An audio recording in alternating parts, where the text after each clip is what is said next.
आज आपण इयत्ता 8वी मराठी सुलभ भारती पाठ क्रमांक 12 शब्दकोश जो की स्थूल वाचन या प्रकारामध्ये मोडतो त्याचा आपण अभ्यास करणार आहोत। दैनंदिन जीवनात आपण सहजपणे अनेक नवीन शब्द वापरतो। जो रोजचे जीवन आपण जगत असतो त्या जीवनामध्ये आपण अनेक नवनवीन शब्द वापरत असतो। हे शब्द अनेकदा आपल्या कानावर पडतात अथवा वाचनातून समजतात। म्हणजे आपल्याला नवीन शब्द आपण जे वापरतो ते शब्द आपल्याला एकतर कोणामार्फत आपण ते ऐकलेले असतात किंवा पुस्तकातून वगैरे आपण ते वाचलेले असतात आणि त्याचा अर्थ समजल्यानंतर तो शब्द आपण आपल्या दैनंदिन व्यवहारामध्ये वापरतो।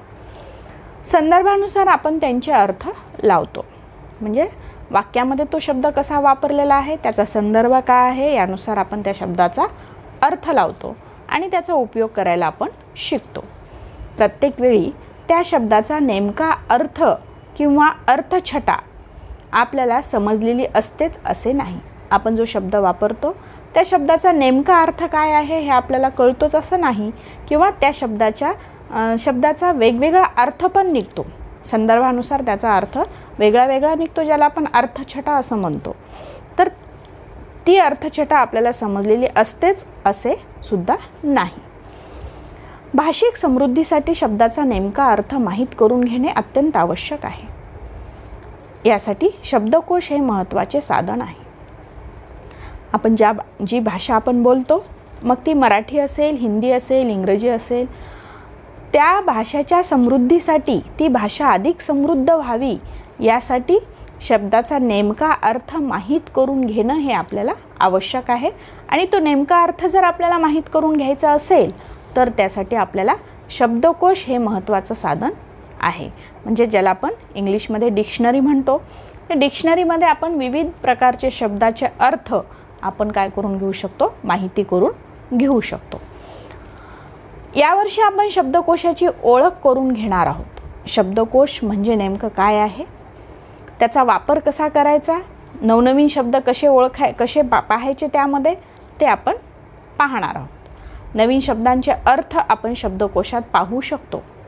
हे शब्द शब्दकोशातून कसे शोधता येतात त्याचे मार्गदर्शन या पाठातून मिळणार आहे।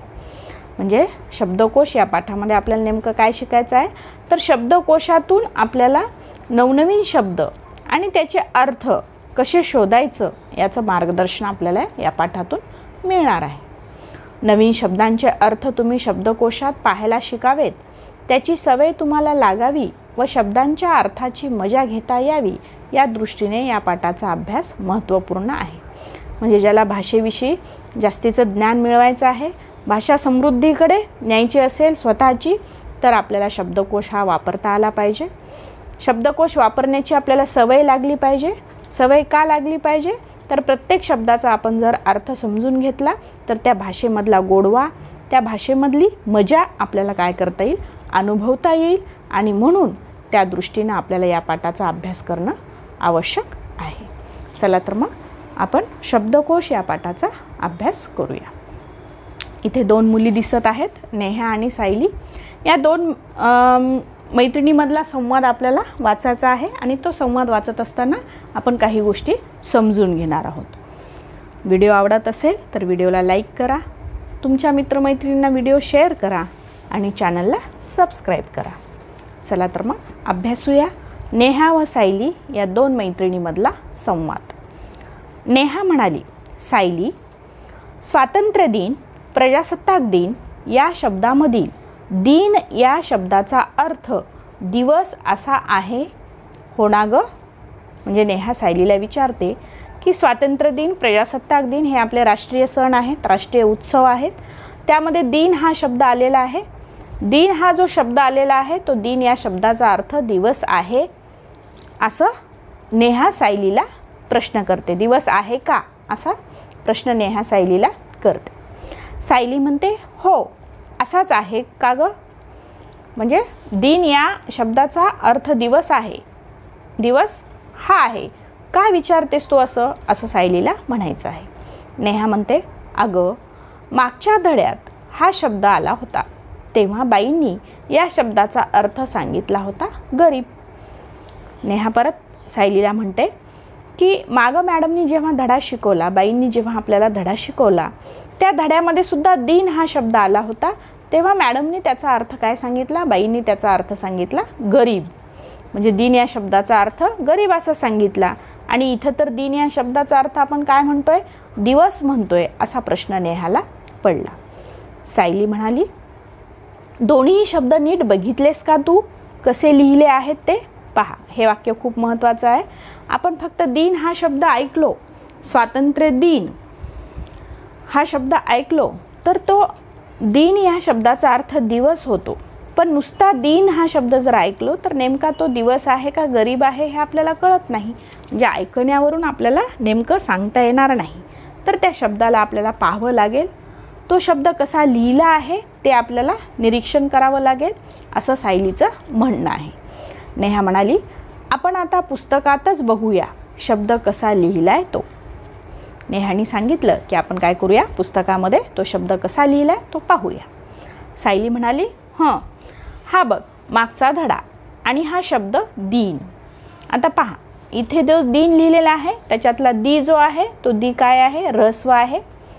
आणि इथं जो दिन लिहिलेला आहे त्याच्यातला दी जो आहे तो काय आहे? दीर्घ आहे. ऱ्हस्व आणि दीर्घ यामध्ये वेलांटीमध्ये फरक आहे. नेहा म्हणाली, अरे हो, तरी दोन्ही शब्द लिहिण्यात फरक आहे. म्हणजे दोन शब्द लिहिण्यात फरक आहे. जरी उच्चार त्यांचा दिन होत असला तरी लिहिण्यामध्ये मात्र काय आहे? फरक आहे. एक दी ऱ्हस्व आहे तर एक दी दीर्घ आहे. सायली म्हणाली, बरोबर, दिन शब्दात दी हा दीर्घ आहे आणि दीर्घ दी असलेला शब्द दिन म्हणजे गरीब, ज्याला आपण पुअर म्हणतो. दिन शब्दात दी हा ऱ्हस्व आहे. म्हणजे दिन म्हणजे दिवस. ऱ्हस्व दी असलेल्या शब्दाचा अर्थ दिवस होतो आणि दीर्घ दी असलेल्या शब्दाचा अर्थ गरीब होतो. नेहा म्हणाली, शब्दांची किती गंमत आहे ना. अक्षरात वरवर साम्य आहे, पण लेखनातल्या फरकामुळे अर्थात केवढा फरक. म्हणजे नेहाला कमाल वाटली. नेहाला आश्चर्य वाटलं की दोन्ही शब्द उच्चारले तर सेमच आहेत, उच्चार त्यांचा सेमच आहे, अक्षरसुद्धा सेम आहेत, साम्य आहे अक्षरात सुद्धा वरवर. पण जेव्हा आपण त्या दोघांचं लेखन करू, लिहू आपण, तेव्हा त्या दोघांमधला फरक आपल्या लक्षात येतो. म्हणजे लेखनामुळं त्या दोघांमध्ये फरक आहे. आणि हा फरक केवढा मोठा आहे की दिन म्हणजे दिवस आणि दिन म्हणजे गरीब. अर्थ किती मोठा वेगळा अर्थ आहे दोघांचा, असं नेहाला वाटतं. सायली म्हणाली, आपण दोघीजणी असे नवीन शब्द आणि त्याचे अर्थ रोज समजून घेऊया. आता सायलीला थोडा काय झाला, इंटरेस्ट निर्माण झाला, तिला गोडवा निर्माण झाला की असे आणखीन बरेचसे शब्द असतील ज्यांचे उच्चार काय असतील, सारखे असतील पण अर्थ मात्र वेगळे असतील. आणि मग असे आपण काय करूया, शब्द नवीन नवीन शोधूया आणि त्यांचे अर्थ समजावून घेऊया. नेहा म्हणाली, अगं पण कसे? म्हणजे नेहाला माहीत नाही की नेमकं हे कसं करायचं. आपल्याला सारखे आपल्या बाईंकडे जावे लागेल अर्थ विचारायला. नेहाला प्रश्न पडतो की अशा शब्दांचा अर्थ आपण कसं शोधणार. मग आपल्याला काय करावं लागेल, बाईंकडे अर्थ विचारण्यासाठी जावं लागेल. तेव्हा सायली म्हणाली, अगं नाही, मला माहीत आहे त्याची गंमत. म्हणजे सायलीला थोडीशी माहिती आहे की शब्दाचे अर्थ कसे शोधायचे. त्यामुळे ती नेहाला म्हणते की मला त्याची गंमत माहिती आहे. शब्दांचे अर्थ आपले आपण कसे शोधायचे मी तुला दाखवते. आणि ती तिला समजावून सांगते की आपण शब्दाचे अर्थ कसे शोधायचे. आणि ते दोघी काय करतात, मग शब्दाचा अर्थ शोधण्याचा आनंद लुटतात. आणि तो आनंदसुद्धा आपल्याला जर लुटायचा असेल तर शब्दकोश म्हणजे काय, त्याची रचना कशी असते, तो कसा पाहावा, याबाबत आपण काय करूया, आता अधिकची माहिती मिळवूया. तर शब्दकोश म्हणजे काय, त्याची उद्दिष्टे काय आहेत, तो कसा पाहावा हे समजून घेण्याआधी आपण शब्द म्हणजे काय ते आपण नेमका शब्दाचा अर्थ काय होतो ते पाहूया. ज्या एका अक्षराने किंवा अक्षरसमूहाने एखादी वस्तू, विचार, कल्पना, भाव, गुण किंवा क्रिया इत्यादीचा अर्थ व्यक्त केला जातो त्या अक्षरास किंवा अक्षरसमूहास शब्द असे म्हणतात. म्हणजे एखादा अक्षर, आपण जे मूळ अक्षरे अभ्यासलेले आहेत इयत्ता पहिलीमध्ये.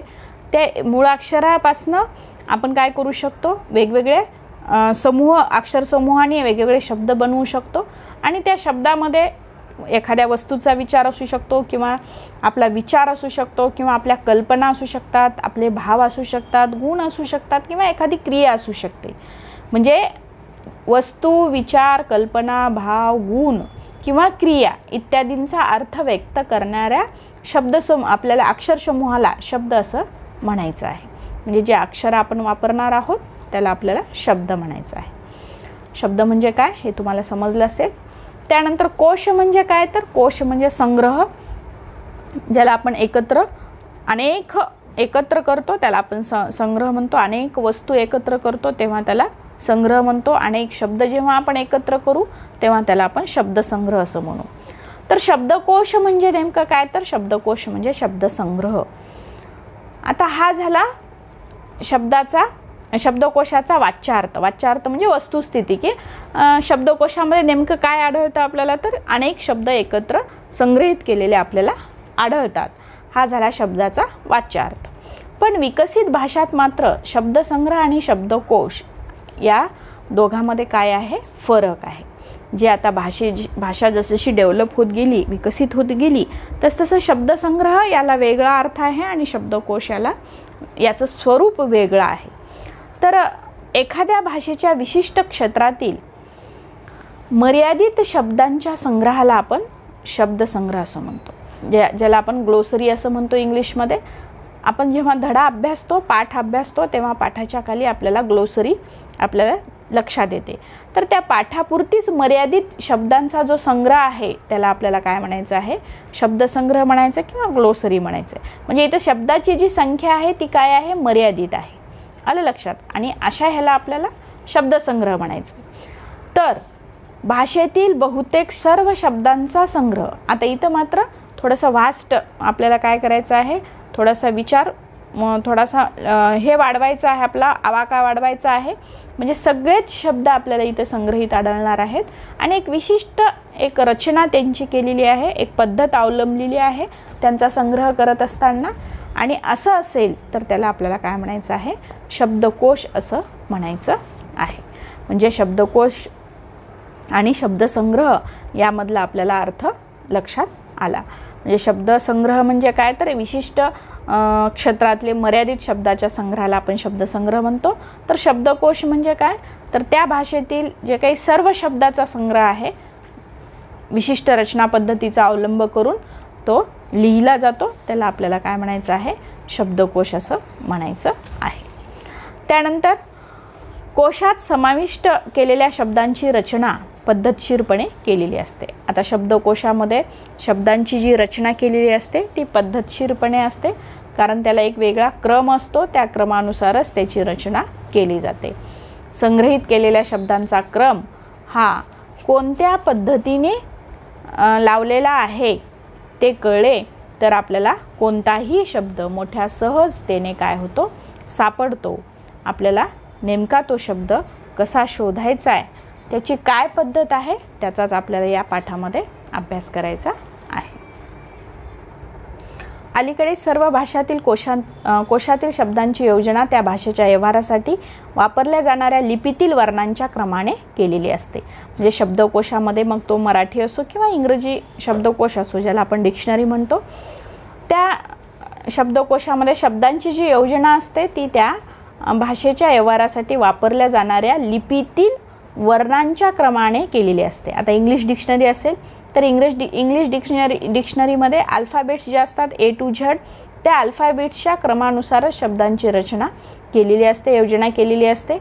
आणि अशी योजना करताना मग शब्दांच्या आद्याक्षर म्हणजे सुरुवातीचा अक्षर किंवा वर्ण याचा विचार केला जातो. आता मराठीमध्ये वर्णाचा विचार केला जातो.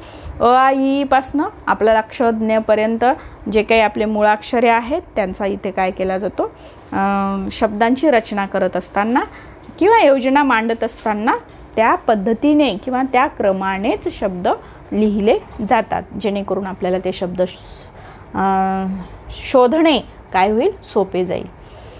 यानंतर आपण शब्दकोशाची काय पाहणार आहोत, उद्दिष्टे पाहणार आहोत. प्रत्येक शब्दाला विशिष्ट अर्थ असतो. हे आपल्याला कळते. शब्दाचा योग्य अर्थ माहीत करून घेण्याची सवय लागणे, म्हणजे आपण जर शब्दकोश वापरत गेलो तर आपल्याला त्याची काय उद्दिष्टे आहेत ते आपल्याला कळतं. शब्दाच्या अर्थाच्या छटा समजणे, म्हणजे एकाच शब्दाच्या वेगवेगळा अर्थ निघतो किंवा त्याच्या वेगवेगळ्या अर्थाच्या छटा असतात हे आपल्याला समजतं डिक्शनरीचा वापर केल्यानंतर. शब्दकोश ही संकल्पना समजणे, शब्दकोशाची गरज व महत्त्व लक्षात घेणे आणि शब्दकोश हाताळता येणे. हा शब्दकोश हाताळता येणे हे आपल्यासाठी खूप महत्त्वाची गोष्ट आहे, कारण नुसतं शब्दकोश असून उपयोग नाही, तर तो हाताळतासुद्धा आला पाहिजे, त्याचा वापर आपल्याला करता आला पाहिजे. आणि त्याचा वापर करत गेलो तरच आपल्याला प्रत्येक शब्दाचा विशिष्ट अर्थ काय आहे किंवा त्या शब्दाची वेगवेगळी अर्थछटा काय आहे, त्या शब्दाची उत्पत्ती काय आहे हे आपल्याला त्या डिक्शनरीमधूनच समजतं किंवा शब्दकोशातून समजतं. ही झाली आपली उद्दिष्टे शब्दकोशांची. त्यानंतर आपण शब्दकोशात नेमकं काय असतं ते आपण पाहणार आहोत. शब्दांचा संग्रह असतो, शब्दांचे प्रमाण उच्चार असतो. आता वेगवेगळ्या विभागात वेगवेगळ्या भागामध्ये शब्दांचा जे उच्चार असतो तो वेगवेगळा केला जातो, पण डिक्शनरी जेव्हा आपण उघडू तेव्हा त्या डिक्शनरीमध्ये आपल्याला प्रमाण उच्चारच दिसतो किंवा आढळून येतो. त्यानंतर शब्दाची उत्पत्ती आपल्याला समजते. समानार्थीसाठी प्रतिशब्द कळतो, म्हणजे एकाच अर्थाचे अनेक शब्द आपल्याला इथे मिळतात. संदर्भानुसार बदलणारे शब्दांचे अर्थसुद्धा आपल्याला इथे शब्दकोशामध्ये पाहायला मिळतात. अर्थाचे स्पष्टीकरण करणारे वर्णन किंवा चित्र आपल्याला इथे पाहायला मिळतं. प्रसिद्ध लेखकांच्या ग्रंथातील संदर्भसुद्धा आपल्याला या शब्दकोशामध्ये पाहायला मिळतात. तर हा जो शब्दकोश आहे तो नेमका पाहावा कसा, तर पाहण्याचा क्रम काय आहे तो आपण लक्षात घेऊया. शब्दकोश पाहण्यासाठी आधी आपल्याला कुठला शब्द शोधायचा आहे तो शब्द आधी ठरवावा लागेल. एखादा शब्द ठरवायचा आहे, त्यानंतर त्याचा आकार विलेय क्रम समजून घ्यायचा आहे. आकार विलेय क्रम म्हणजे काय, तर तो शब्द जो आहे तो अ या अक्षरापासून लावलेला जो क्रम आहे तो ज्ञेपर्यंत, म्हणजे कुठल्या क्रमात तो शब्द बसतो त्याचा आकार विलेय क्रम समजून घ्यायचा आहे. त्यानंतर शब्दकोशात तो पाहायचा आहे, त्याचा अर्थ शोधायचा आहे आणि त्या अर्थाच्या विविध अर्थछटा आपल्याला इथे लक्षात घ्यायच्या आहेत. म्हणजे एकाच शब्दाचे अनेक अर्थ होतात, तर ते अनेक अर्थ तोच शब्द वेगवेगळ्या पद्धतीने जर वापरला तर त्याच्या अर्थछटा आपल्याला माहीत होतात आणि एकाच शब्दाचे विविध अर्थ आपण समजावून घेऊ शकतो. हा आहे आपला शब्दकोश पाहण्याचा क्रम. हा शब्दकोश आहे, एखादा शब्द ठरवायचा, त्याचा आकार विलेय क्रम ठरवायचा, मग शब्दकोशात तो पाहायचा, मग त्याचा अर्थ शोधायचा, त्याच्या विविध अर्थछटा लक्षात घ्यायचा आणि त्याचे विविध अर्थ आपण समजून घ्यायचे. हे आहे शब्दकोश पाहण्याचा क्रम. आता इथे आपल्याला उदाहरणादाखल काही वाक्य दिलेली आहेत. ती वाक्य आपण शब्दकोशात कशी शोधायची आहेत, ते शब्द, वाक्यातील ते शब्द ते आपण इथे पाहूया. शब्दकोशात एखादा शब्द शोधताना आकार विलेय म्हणजे अ या अक्षरापासून लावलेला क्रम महत्त्वाचा असतो. हे खूप महत्त्वाचं आहे. अ या अक्षरापासून लावलेला क्रम महत्त्वाचा असतो. आपण वि. भा. नेमाडे यांच्या नव्या युगाचे गाणे या कवितेतील एका ओळीचे उदाहरण पाहूया. नव्या युगाचे गाणे या कवितेतील इथे उदाहरण घेतलेलं आहे. अणुरेणूतुनी शब्द प्रगटती डॅश डॅश, आता मध्ये कडवा आहे. चला चला पुढती विज्ञानाचा प्रकाश आला घडे दिव्य क्रांती. आता समजा आपल्याला अणुरेणूतुनी, प्रगटती, विज्ञान, प्रकाश, दिव्य आणि क्रांती असे 6 शब्द इथे शोधायचे आहेत. आता ही जी ओळ दिलेली आहे, हा जे कडवं दिलेलं आहे, कडव्यातली जी काही कठीण शब्द आहेत ते आपण इथे घेतलेले आहेत. अणुरेणूतुनी, प्रगटती, विज्ञान, प्रकाश, दिव्य आणि क्रांती हे 6 शब्द आपल्याला डिक्शनरीमध्ये किंवा शब्दकोशामध्ये शोधायचे आहेत. तर पहिली महत्त्वाची गोष्ट आपल्याला काय करायचं आहे, जे शब्द आहेत त्या शब्दाला लागलेले जे प्रत्यय आहेत ते प्रत्यय आधी आपल्याला वगळायचे आहेत. म्हणजे आपल्याला शब्दाचं सामान्य रूप घ्यायचं आहे. अणुरेणूतुनी, आता तुनी हा जो लागलेला आहे तो प्रत्यय आहे. मेन शब्द काय आहे, सामान्य रूप काय आहे शब्दाचं, अणुरेणू आहे. तर अणुरेणू आपल्याला डिक्शनरीमध्ये पाहायला मिळेल, अणुरेणूतुनी आपल्याला पाहायला मिळणार नाही. त्यासाठी आधी आपल्याला काय करावं लागेल, शब्दाचं सामान्य रूप आपल्याला काय करावं लागेल, लिहून घ्यावं लागेल. आणि दुसरी गोष्ट म्हणजे काय, तर क्रियापदाचा मूळ धातू आपल्याला शोधायचा असतो. आता प्रगटती, आता ह्याच्यामध्ये ती हा काय आहे, प्रत्यय लागलेला आहे, आणि प्रकट हा काय आहे, मूळ धातू आहे. प्रगट जरी दिसत असेल इथं, तर प्रकट हा काय आहे, मूळ धातू आहे. म्हणजे क्रियापदाचा मूळ धातू सुद्धा आपल्याला इथं काय करावा लागतो, शोधावा लागतो. अशा पद्धतीनं आपण या शब्दाला आपण काय करूया, अनुरेणुतनी, प्रगटती, विज्ञान, प्रकाश, दिव्य आणि क्रांती हे जे शब्द आहेत त्याचा आपण काय करूया, क्रम लावून घेऊया. म्हणजेच ते क्रम असा येईल, अनुरेणू, प्रकट. आता प्रगटती येणार नाही, कारण आपण क्रियापदाचा मूळ धातू इथं शोधलेला आहे, तो प्रकट आहे. त्यानंतर विज्ञान, प्रकाश, दिव्य आणि क्रांती हे 6 शब्दाचा आपल्याला आता काय करायचं आहे, क्रम लावायचा आहे. आणि तुम्हाला नेहमी लक्षात ठेवायचं आहे, क्रम लावायचा आहे तर तो कशाने लावला पाहिजे, वर्णमालेनुसारच लावला पाहिजे. म्हणजे पहिलं अक्षर जे आहे ते पहिली अक्षरे कुठल्या क्रमाने येतात ते आपण पाहूया. आता स्वरापासून सुरू होणाऱ्या शब्दांचा क्रम आधी लागेल, कारण आपली जी मूळाक्षराची जी हे आहे ती अ पासून सुरुवात होते. अ, आ, ई, उ, ऊ असं आपण काय करतो, लिहितो. तर त्याप्रमाणेच आपल्याला काय करायचं आहे, क्रम लावून घ्यायचा आहे. अर्थातच इथं पहिला क्रम लागेल अनुरेणूचा, कारण सुरुवात अनी आहे, म्हणून पहिला जो शब्द येईल तो अनुरेणू येईल. आता पहिला शब्द आपला अनुरेणू येईल. म्हणजे आता राहिलेले जे 5 शब्द आहेत त्या 5 शब्दाचा आपल्याला आता क्रम लावायचा आहे. तर साहजिकच आता हे 5 शब्द हे व्यंजन, सुरुवात व्यंजनाने झालेली आहे, कारण अ, आ, ई, उ, ए, औ, अम, आ हे आपले काय आहेत, स्वर आहेत. त्या स्वरापैकी इथे कुठलीही सुरुवात नाही त्या स्वरापासून, म्हणून आता आपल्याला व्यंजनाकडे वळायचं आहे. सुरुवात क पासून होते व्यंजनाची, क, ख, ग, घ. तर आता आपल्याला काय करायचं आहे, त्या वर्णमालेनुसार आपल्याला क्रम लावून घ्यायचा आहे. आता इथं पहिलं व्यंजन जे आहे ते काय आहे, क आहे, पण क मध्ये क्रांती हा शब्द इथे आलेला आहे. क नाही आहे पण क्रांती आहे. आलं लक्षात. म्हणजे दुसऱ्या क्रमाला जो शब्द येणार आहे तो क पासून येईल, क्रांती येईल. त्यानंतर तिसऱ्या क्रमाला जो शब्द येईल तो काय येईल, दिव्य. म्हणजे द पासून, द या वर्णमालेतील शब्द येईल. आणि त्यानंतर प्रकट आणि प्रकट, प्रकाश. प्रकट आणि प्रकाश या दोन्हीपैकी कुठला आधी येईल तो आपल्याला ठरवायचा आहे, कारण सुरुवात प्रनी आहे आणि मधलं जे अक्षर आहे ते क आणि का. म्हणजे कट आधी येईल, प्रकट आधी येईल, कारण का हे नंतर येतं कच्या नंतर, आणि मग प्रकाश येईल. म्हणजे 1, 2, 3, 4, 5 आणि सर्वात शेवटी काय येईल, विज्ञान येईल. अशा पद्धतीने आपण क्रम लावलेला आहे. आता हे ॲक्च्युअली प्रकट, प्रकाश, क्रांती हे काय आहेत, जोडाक्षरे आहेत. आणि ही जोडाक्षरे जी आहेत ती जोडाक्षरे कशी तयार होतात, तर प मध्ये र मिसळलं, प अधिक र केलं, प प्लस र, तर ते काय होतं, प्र. लक्षात. म्हणजे अशा पद्धतीने ही काय आहेत, जोडाक्षरे आहेत. आणि जोडाक्षरे असली तरी आपल्याला त्या वर्णमालेतली प याच गटामध्ये ते येतात, कारण शेवटचा जो त्याचं हे येणार आहे तो काय येईल, प्र. मग आता प्र आणि प्रकट आणि प्रकाश याच्यामध्ये प्र सेम आहे, म्हणून दुसरा शब्दाचा आपल्याला काय करायचं आहे, वर्ण क्रम लावायचा आहे. क आणि का मध्ये पहिल्यांदा क येतं, म्हणून क म्हणजे हा शब्द काय येईल, प्रकाशच्या आधी येईल क्रम त्याचा. अशा पद्धतीने आपला क्रम तयार झाला. अनुरेणू, क्रांती, दिव्य, प्रकट, प्रकाश, विज्ञान. आता यातील क्रांती, प्रकट, प्रकाश हे काय आहेत, पहिले अक्षर जोडाक्षर आहेत. मग ते कसे शोधायचे, तर अ पासून औ पर्यंतचे शब्द संपले की जोडाक्षरे सुरू होतात. म्हणजे क पासून क पर्यंतचे शब्द संपले की काय होतात, जोडाक्षरे सुरू होतात. आणि त्यात क प्लस र म्हणजे क्र असा शोधायचा आहे. मग क्रा, मग त्यावर अनुस्वार असलेले शब्द शोधायचे. अशा पद्धतीने आपण क्रांती आपल्याला काय होईल तिथे सापडेल. आता हे आपल्याला इथं उदाहरणादाखल समजून सांगितलेलं आहे. अशा प्रकारचे अनेक शब्द तुम्ही स्वतः शब्दकोशामध्ये पाहायचं आहे आणि त्याचा सराव करायचा आहे. त्यानंतर इथे एक टीप दिलेली आहे, क्षज्ञ याचा क्रम आकारविले लावताना ळ या शेवटच्या व्यंजनानंतर येतो.